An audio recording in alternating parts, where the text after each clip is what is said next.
All right, you modern humans. In this video, we are in for rough weather. A speech originally given by David Lloyd George. This is Speaking Through the Ages, where we bring back the dead in an attempt to bring out the values, beliefs, and internal struggles of those humans that came before.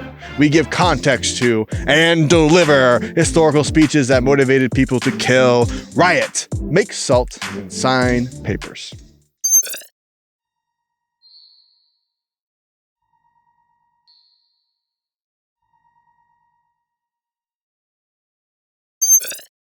David Lloyd George set out to defend the people's budget after the upper chamber threw out his bill.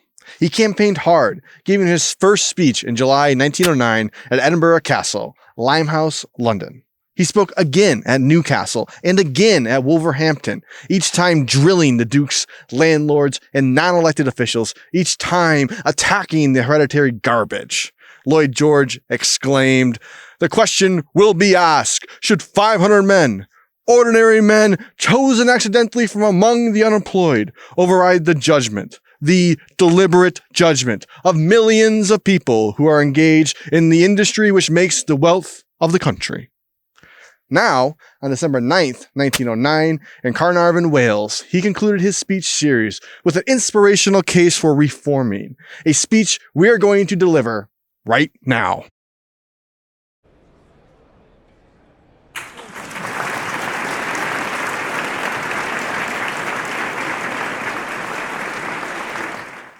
This is the largest political meeting that I have addressed in the Carnarvon boroughs, with the weather quite unpropitious in the depth of winter.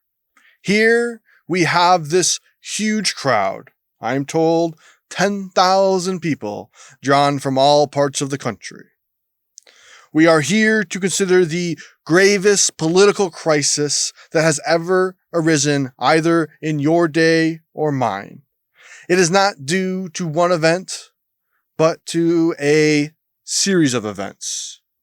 For the first time in the history of this country, a financial provision made by the commons of this country for the services of the land has been rejected by the House of Lords.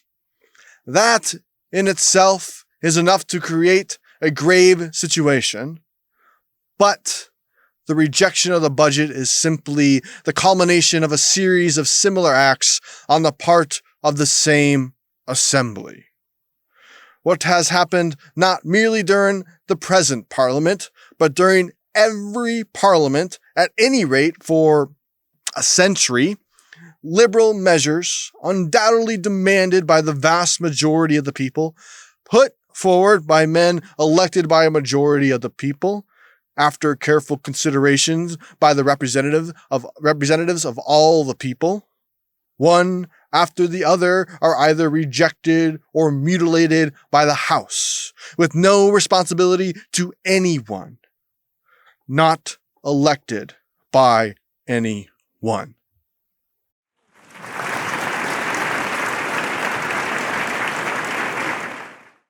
Now, when Tory Parliaments are in power, there is no difficulty in getting bills through.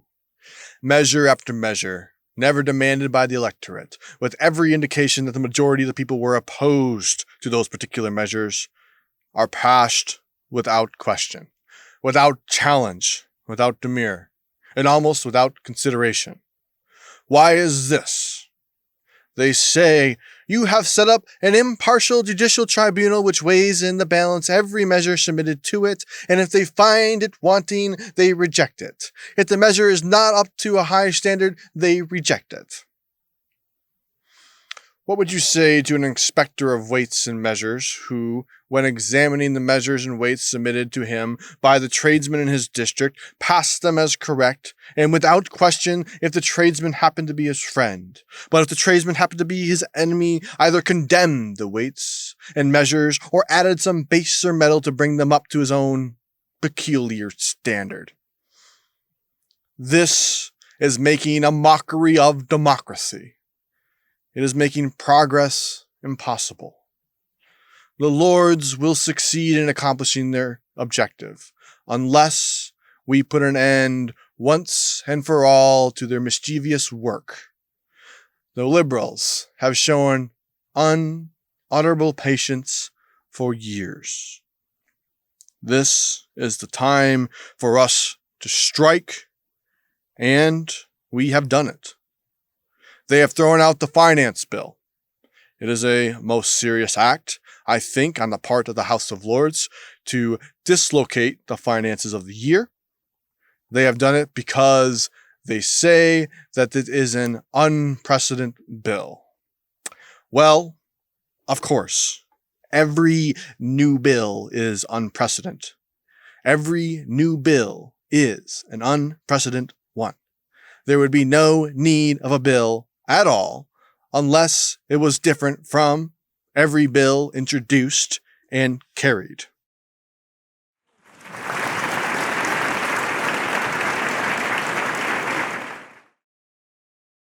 Let me say this.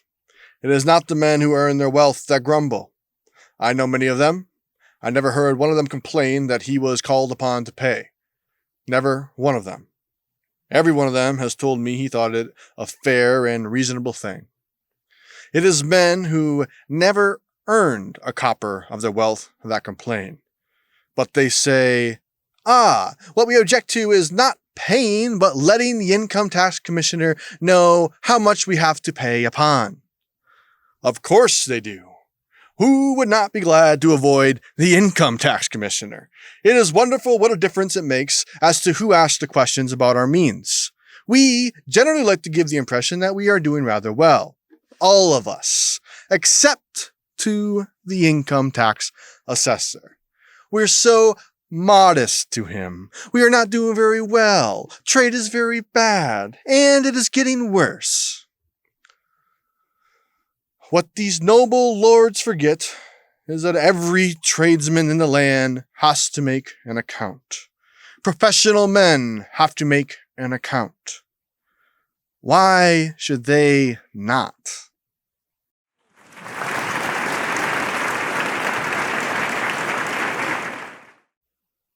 We now come to the land taxes. What are the proposals of these taxes? The first is this, that the owners of land should pay on its full real value. And when they talk about us exempting agriculture, the reason why we have done it is that the owner and occupier pay on its full value at this moment.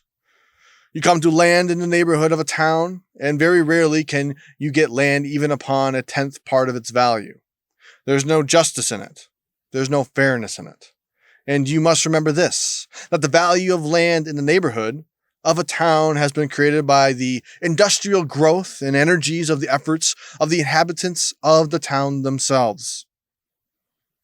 What is the second principle of the land taxes? It is that when land grows in value, not owing to any expenditures by its owner, to any capital invested by him, to any improvements effected by him, but purely to the growth of the community around, then 1/5 of the increased value should go to the pockets of the community that created the whole of it.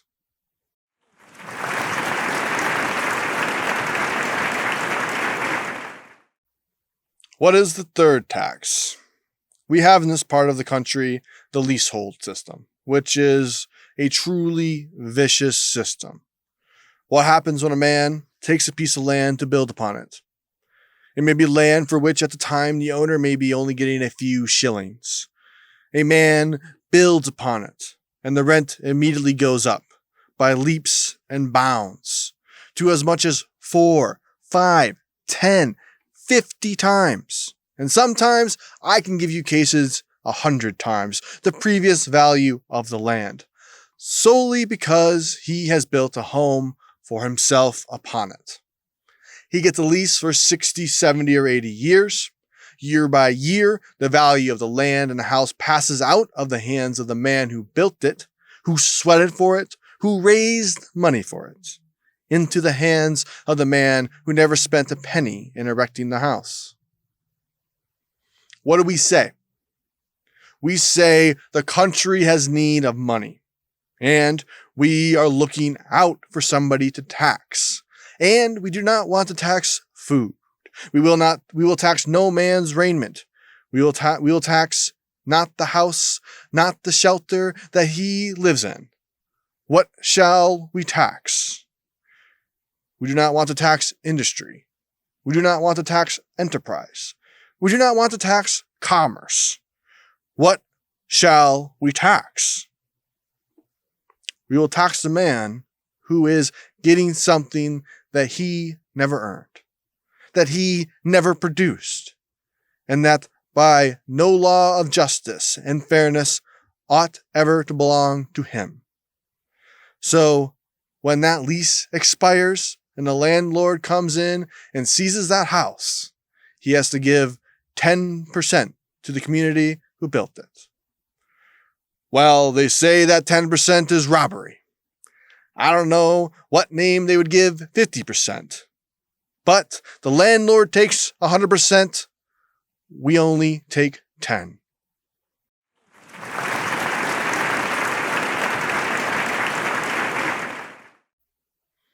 These are the taxes. These are our proposals. What do our opponents object to? Where is socialism and justice and wrong? Where is the oppression? Where is the unfairness? Do they object to what we are spending the money for? They do not complain about our building dreadnoughts. They want more. But they want someone else to pay for them. Do they object to pensions? What do they object to? Is it unfair to raise money for these purposes? We are imposing no burdens upon the earnings of any working man. The vast majority, I'm sure, the whole of the middle class of this country escape additional burdens. We put no burdens upon the necessity of life of anyone. We are taxing the surplus.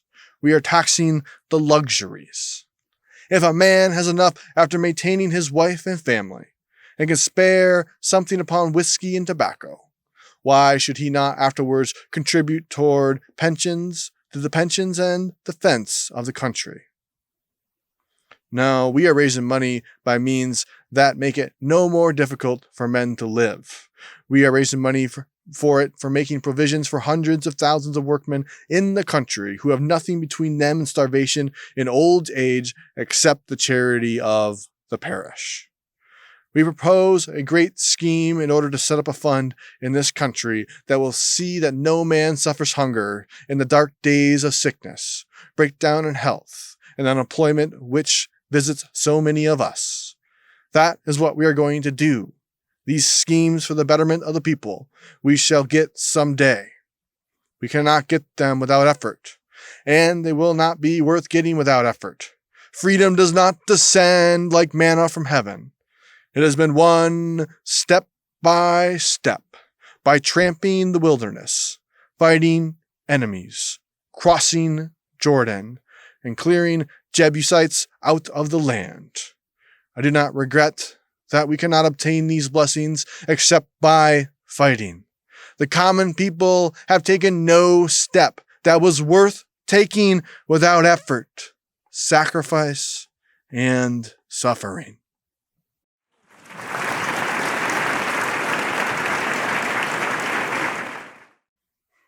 I cannot pretend to regret this conflict, which we are now confronted.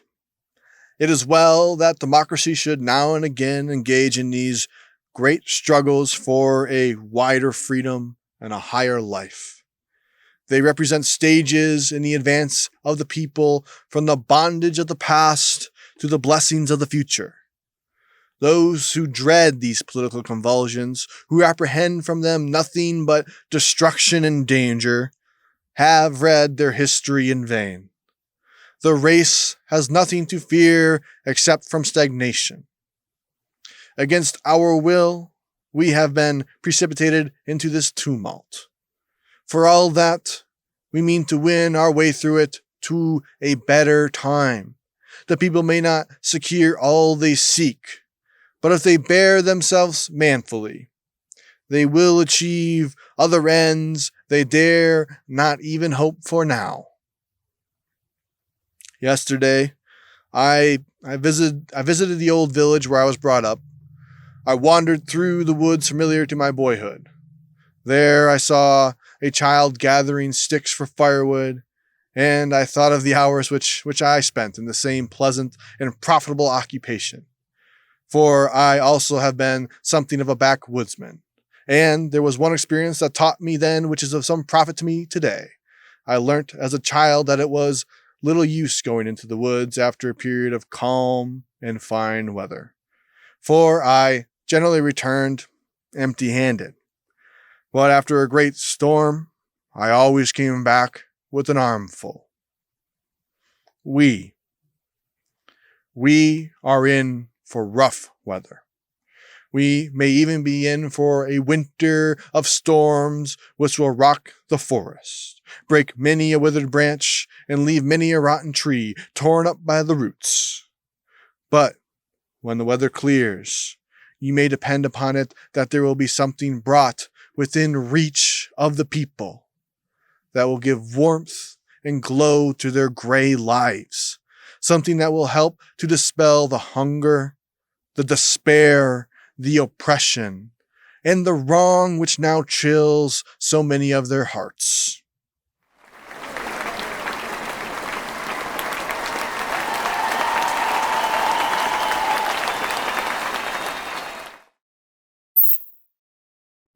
Thank you for joining us during this historical moment. See you next time, where the dead teach.